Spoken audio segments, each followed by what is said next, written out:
Gold, trusted gold buyers. మీరు తాకట్టు పెట్టిన బంగారాన్ని విడిపించి ఈ రోజు ఉన్న మార్కెట్ ధరకు కొనబడను.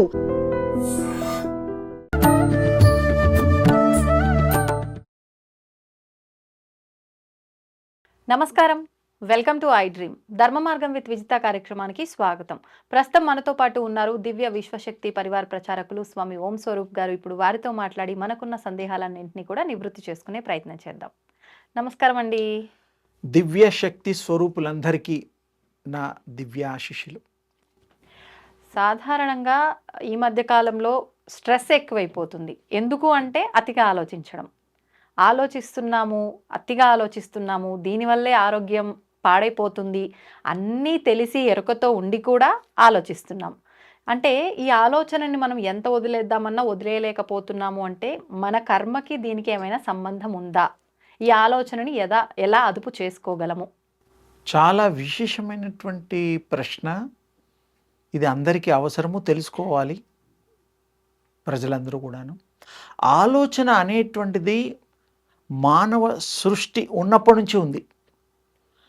అది డీటెయిల్డ్గా చెప్దామనే ఉద్దేశంతో మొదలు దగ్గర నుంచి మనం వెళ్తున్నాం. అలాగే ఆలోచన లేకుండా ఈ సృష్టి జరగలేదు. బ్రహ్మదేవుడు తన ఆలోచన ద్వారా సంకల్పం, ఆలోచన అంటే సంస్కృతం వాళ్ళు వాడే భాష, సంకల్పం ఆయన చేస్తేనే ఈ యొక్క విశ్వ సృష్టి మొదలైంది. అంటే ఇక్కడ థాట్, అవును, ఆ బ్రహ్మగారి థాటు, సంకల్పం ఇవన్నీ ఒకటే. 200 కోట్లకి 1 కోటి 2 కోట్ల తేడాలో 200 కోట్ల సంవత్సరాలు దరిదాపు క్రితం ఈ సృష్టి మొదలైంది. మనం ఉండే సృష్టి. విశ్వంలో చాలా సృష్టిలు ఉన్నాయి, ఎన్నో విశ్వాలు ఉన్నాయి. అన్నిట్లో కూడా థాట్ వర్క్ చేస్తుంది, క్రియేషన్. అయితే ఇక్కడ మానవుడికి సంబంధం వచ్చేసరికి ఉదయం నుంచి రాత్రి పడుకోబోయేదాకా ప్రాక్టికల్గా ఆలోచనలు ఉంటాయి. నిద్రపోయిన తర్వాతనేమో ప్రమోషన్ల ఆలోచనలు ఉంటాయి. అంటే రేపు పొద్దున ఏం చేయాలి. అంటే మొత్తానికి ఆలోచన లేకుండా ఏ జీవి ఈ శరీరంలో ఉండదు. మా యోగం ద్వారా ఆలోచనలు తగ్గించి స్ట్రెస్సు, తర్వాత భారం తగ్గించడం కోసం, ఆలోచనని పర్వాన్ని స్లో చేయడం కోసం యోగ పద్ధతులు, మన విశ్వ శక్తికి సంబంధించినటువంటి విశ్వంలో దాగిన మొత్తం విశ్వశక్తి అంతా ఒకటే. మనం కూడా విశ్వశక్తికి సంబంధించిన వాళ్ళమే. అందుకని మనని, తల్లిని, బిడ్డని వేరు చేయడానికి ఎవరికి మరి అధికారము లేదు, ఆస్కారము లేదు. ఆ మహావిశ్వంలోంచి వచ్చిందే ఈ యొక్క శరీరంలో ధారణ చేసినటువంటి ఈ యొక్క ఆత్మ. అది విశ్వాత్మ, ఇది మానవాత్మ. ఈ రెండు ఒకటే. కానీ కొన్ని కారణాల వల్ల ఇలా విడిగా రావడం, అనుభవాల కోసం అది రావడం జరిగింది. ఎన్నో జన్మలు ఎత్తుండొచ్చు ఇప్పటి వరకు. అవన్నీ ఆత్మకు గుర్తుంటాయి,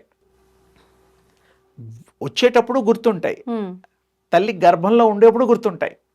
ప్రసవించిన తర్వాత మాత్రం అది ఆ జ్ఞప్తంతా పోతుంది.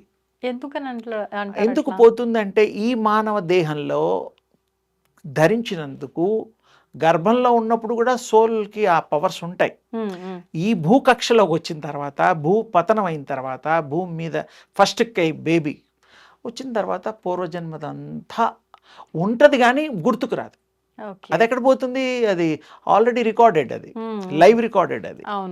అయితే అప్పుడు మానవులు అందుకోసం యోగం చేసి, సాధన చేసి, తర్వాత మరి మంత్ర దీక్షలు ఇవన్నీ చేసి ఆ యొక్క యూనివర్సల్ కీ థాట్తో విశ్వాన్ని, ఆ శక్తిని ఓపెన్ చేసుకొని స్వీకరించడానికి ఈ సాధనలు. చాలా సింపుల్గా చెప్పాను. మళ్ళీ ఒక రోజు దాన్ని ఏ క్రమ పద్ధతుల్లో మనం స్వీకరించడానికి వీలు కలుగుతుందో మీకు స్టెప్ బై చెప్తా. అయితే ఈరోజు విశేషంగా ఆ థాట్ అలా రూపం తీసుకుంటుంది. థాట్కి షేప్ తీసుకునే శక్తి కూడా ఉంటుంది, ఆకారం. ఫర్ ఎగ్జాంపుల్, ఈ దైనందిక జీవితంలో మనం ఏం చేస్తాం? ఆలోచిస్తాం, ఇంట్లో బయటకు వస్తాం, ఏదో కొనుక్కోవడం, లేకపోతే ఆహారం తీసుకోవడం, ఉద్యోగం చేయడం, ఏదైనా సరే వ్యాపారం చేయడం, ఒక చిత్రం చూడడం, ఒక మనిషితో మాట్లాడడం, పరిచయం చేసుకోవడం, ఈ ఇత్యాదివన్నీ కూడా థాట్. థాట్ లేకుండా ఒకరిని చూడగానే మనకు నచ్చదు, అవును, వాళ్ళ జోలికి పోం, వాళ్ళు పలకరించిన మంచిదంటాం, వెళ్ళిపోతాం.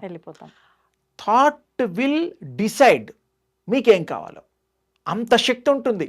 కొంతమంది బాగా నచ్చుతారు, కొంతమంది జీవితంలో వీళ్ళని వదలదు అనిపిస్తుంది, నచ్చడంలో పరాకాష్ట. అంటే ఇవన్నీ మన గత జన్మ స్మృతులను బట్టి స్మృతులు కూడా కొంతవరకు అనుభవాలు. అనుభవాలు థాట్ రూపంలో క్యారీ అవుతుంది సోల్లో, అదొక భాగం. ఓకే. జస్ట్ లైక్ రాకెట్ ఎలాగైతే ఉంటుందో ఊర్ధ్వ మండలానికి వెళ్ళేటప్పుడు దానికి ఉండే అవయవాలన్నీ ఒక్కొక్కటిగా విడిపోయి భూకక్షకోటి ఇంకో కక్షకోటి అలా వదిలేస్తే గానీ ఫైనల్గా చిన్న రాకెట్ మాత్రం మిగులుతుంది. అది మనం చూస్తూ ఉంటాం, అప్పుడప్పుడు టీవీలో చూపిస్తాం కదా. అవును, అవును. అలాగే భూకక్ష ఎలాగో అలా ఇక్కడ కూడా ఆత్మ కూడా పోయిన జన్మలో సోల్ అనుభవాలు కూడా క్యారీ అవుతాయి. మంచి క్యారీ అవుతుంది, పుణ్యం క్యారీ అవుతుంది, చెడు కూడా క్యారీ అవుతుంది. కానీ అనుభవంలోకి పోవాలంటే అవి అనుభవించాల్సిందే. చెడు థాట్స్ని నిరోధించడం వద్దు, మనకి బ్యాడ్ అయినది వద్దే వద్దు. మంచి జ్ఞానం, విజ్ఞానం, పరాజ్ఞానం ఉందిగా, విశ్వశక్తి కనెక్ట్ అయినప్పుడు పరాజ్ఞానం వచ్చేస్తుంది. పరాజ్ఞానం అంటే అంటే ఈ శక్తి, ఈ జ్ఞానాలు కావు, అది అద్వితీయమైనటువంటి అనంతమైనటువంటి విశ్వ జ్ఞానం, విశ్వ నేత్రంతో చూడబడేటువంటిది. అది ఈ మామూలు ఈ కళ్ళతో అది అర్థం కాదు. ఈ కళ్ళకి 10 అడుగులు 20 అడుగులు 1 కిలోమీటర్, ఆ తర్వాత ఏముందో తెలియదు. కళ్ళు మూసుకుంటే ఆ విశ్వనేత్రం ఓపెన్ అవుతుంది. ఇప్పుడు అంటే ఎక్కువ సాధన చేసిన వాళ్ళకి, ఇవన్నీ యోగులకి అర్థమవుతుందేమో కదా అమ్మా, పెద్ద పెద్ద యోగులు ఎక్కువగా సాధన చేసే వాళ్ళకి అర్థమవుతుందేమో కదా. అంటే మనలాంటి వాళ్ళకి అర్థం కాదు అని అన్నారు కదా, సామాన్యులకి. తప్పకుండా వాళ్ళకు స్థితి వస్తుంది, ఒక ప్రయాణం వస్తుంది, వాళ్ళకి ఇహపరాలు ముందు వెనక అన్నీ తెలిసిపోతాయి, స్కాన్ చేయగలుగుతారు మనని. ఆ శక్తి కలిగిన వాళ్ళు మాత్రమే, పొందిన వాళ్ళు మాత్రమే. ఇంకోటి ఏమిటంటే మానవులకి అవతారాలు ఈ 200 కోట్ల సంవత్సరాల్లో ఎన్నో అవతారాలు ఎత్తారు. ఒక లెక్క ప్రకారం 84 లక్షల జీవరాశులు అన్నా, ఆ తర్వాతే మనుష్య జన్మ వస్తుందని చెప్పినా, కానీ ఇక్కడ దేవుళ్ళు అంతటా వ్యాప్తి శక్తి రూపంలో అయ్యారు, శక్తి స్వరూపంలో అయ్యారు, ఎనర్జీ రూపంలో అయ్యారు, కాస్మిక్ ఎనర్జీ రూపంలో. దేవుళ్ళు మాత్రం 9టికే ఆపారు. 9 అవతారాలేగా. ఇప్పుడు 10 అవతారం కల్కి భగవాన్ వస్తోందిగా, అది 10 అవుతుంది, 10 అవతారం. అది 9 అవతారాలే భగవంతుడు మనకి చూపించడానికి అవతరించినట్టుగా చరిత్ర చెప్తోంది. సరే, కూర్మ అవతారం, వరాహ అవతారం ఇవన్నీ ఉన్నాయి. కాకుండా మనుషులో రాముడు, కృష్ణుడు చాలా ప్రాచుర్యంలోకి, తర్వాత చాలా శక్తిమంతులైన దేవుళ్ళుగా మనం గుర్తిస్తున్నాం. గుళ్ళు అవన్నీ కూడాను. అంటే ఏమిటి, ఇక్కడ దేవుళ్ళు లిమిట్ పెట్టుకున్నారు. అంటే రూపాలలో లిమిట్ అమ్మా, దేవుడికి లిమిట్ లేదు. అనంతుడు, అద్వితీయుడు, అమోఘుడు, ఆకారానికి మాత్రమే పరిమితి ఓన్లీ 9. వృక్ష రూపంలో ఉండేది వృక్షమాతలు ఉన్నాయి. ఇప్పుడు మన గుళ్ళల్లో విష్ణు అంశ అనేటువంటిది దాన్ని రావి చెట్టు, లక్ష్మీ అమ్మవారిది మరి వేప చెట్టు, ఇలా ఉన్నాయి. అంటే ఏమిటి, అక్కడ శక్తి ఉంది, కానీ మనం కొంత కేటగిరైజేషన్ చేశాం కాబట్టి. మరి భగవంతుడు మాత్రం మానవ రూపంలో మాత్రం అప్పుడప్పుడు అవసరాలు అయినప్పుడు అలా కనిపించడం, అవతరించడం వేరు. కానీ అవతారాలు అనేసరికి 9. కానీ మానవుడు 84 లక్షల అవతారాలు ఎత్తినట్టే లెక్క. అంటే ఏదో అవతారం, ఏదో షేప్. అవతారం అంటే అవతరించుట, స్వీకరించుట, అంతే. అవతరించుడాన్ని అవతారం అంటారు. ప్రతి ఒక్క ఆత్మ ఆ 84 లక్షల అయిన తర్వాత మానవుడు రూపం వస్తుందని మన వాళ్ళు చెప్తున్నారు. మళ్ళీ మనం చేసిన కర్మను బట్టి పాపం చేస్తే మళ్ళీ మొదటి నుంచి అన్ని జన్మలు ఎత్తుతామా? అంటే ఇప్పుడు మీరు ఏ జన్మ ఎత్తకుండా గతించిన జన్మల్ని 0 చేసేసి ఇప్పుడు దైవ స్వరూపంలో దైవాత్మగా, విశ్వాత్మగా మిగిలాలి అంటే మీ థాట్ క్యారీ బాగుండాలి.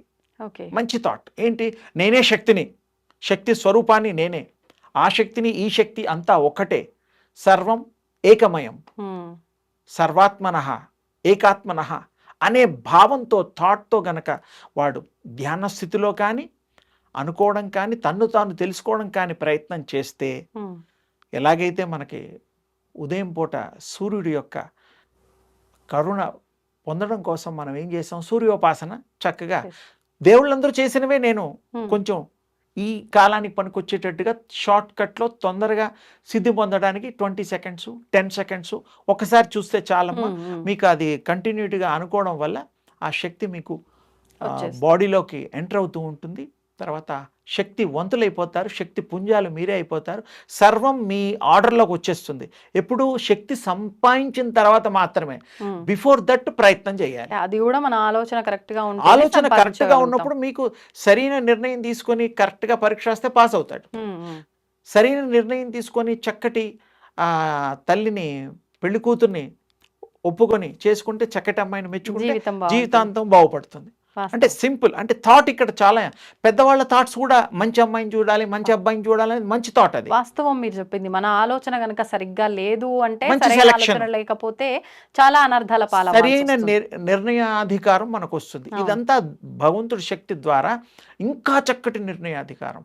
ప్రతి సెకండ్ మీరు మంచి ఆలోచించగలుగుతారు, మంచి చేయగలుగుతారు, మంచినే స్వీకరించగలుగుతారు, మంచినే పంచి పోషించగలుగుతారు. అందుకని విశ్వాత్మకి మనకి సంబంధం ఉంది.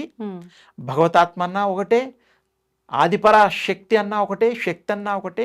మనం శక్తి స్వరూపులం. శక్తి స్వరూపులం అవ్వాలి, మంచి థాట్ క్యారీ చేయాలి.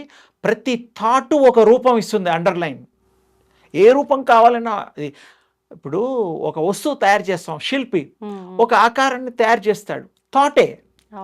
అలాగే దేవుడు ఆభరణాలు చేసే తండ్రులు ఉన్నారు, వారు కూడా ఆ థాట్తో దేవుడికి ఇంత చక్కటి ఆభరణాలు చెయ్యాలనే ఆ యొక్క మంగళకరమైనటువంటి ఆలోచనతో వాళ్ళు అందరినీ ఆనందించడానికి, స్వాములకి మంచి కళను తీసుకురావడానికి వారు తయారు చేస్తారు.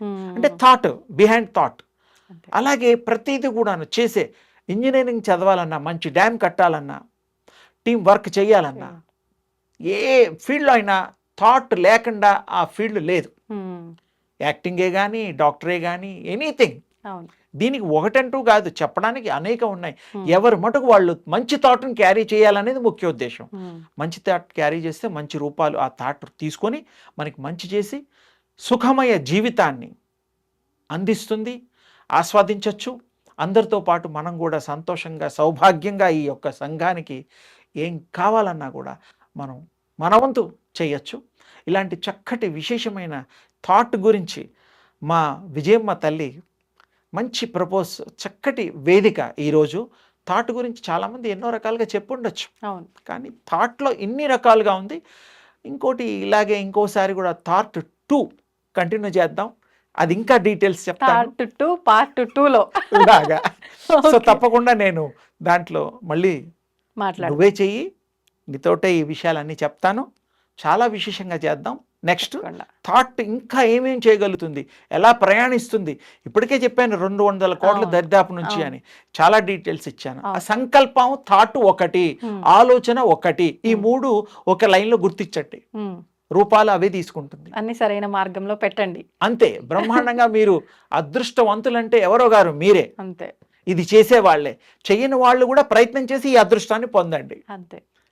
అది అంటే మళ్ళీ మనం పెద్ద ఖర్చు పెట్టాల్సింది కూడా ఏం లేదు. ఏమీ లేదు కదమ్మా. సూర్యోపాసన చేయడం, శక్తిని సంపాదించడం, 10 సెకండ్ 20 సెకండ్ ఒక్కసారి, రోజు కూడా చేయక్కర్లా, కానీ ప్రాక్టీస్ మాత్రం ఇన్సైడ్ డైలీ చేయాలి. అది సక్సెస్ఫుల్గా. ఇప్పుడు ఎన్నో ఇష్టమైన పనులు చేయడానికి ఎంత కష్టపడుతున్నారు, అంత కష్టం కూడా ఉందా ఇందులో? లేదు. ఏదైనా ఊరు వెళ్ళాలంటే ట్రైన్ 8 గంటలు 10 గంటలు వెళ్ళాలి. ఫ్లైట్ అయితే మరి యూఎస్ఏకి వెళ్ళాలంటే 20 గంటలు చిల్లర ఎంతో ఉంది. మరి అంత ప్రయాణం కూడా లేదుగా.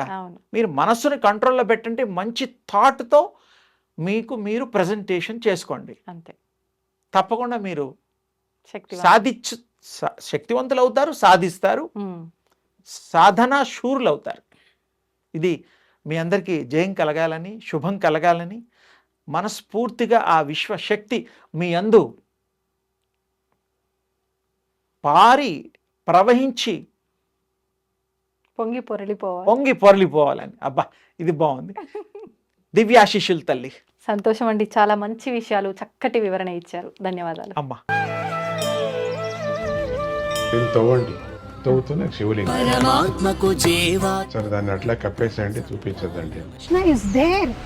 మూర్తి పూజ కాదు, సాక్షాత్ బ్రజేంద్ర నందన భగవాన్ ఉన్నారు మూర్తిలో. ఏమీ ఆశించకుండా ఆరాధించే వాళ్ళు కూడా ఉన్నారా ప్రభుజీ? నిజమైన భక్తి అంటే మనకు తెలియదు.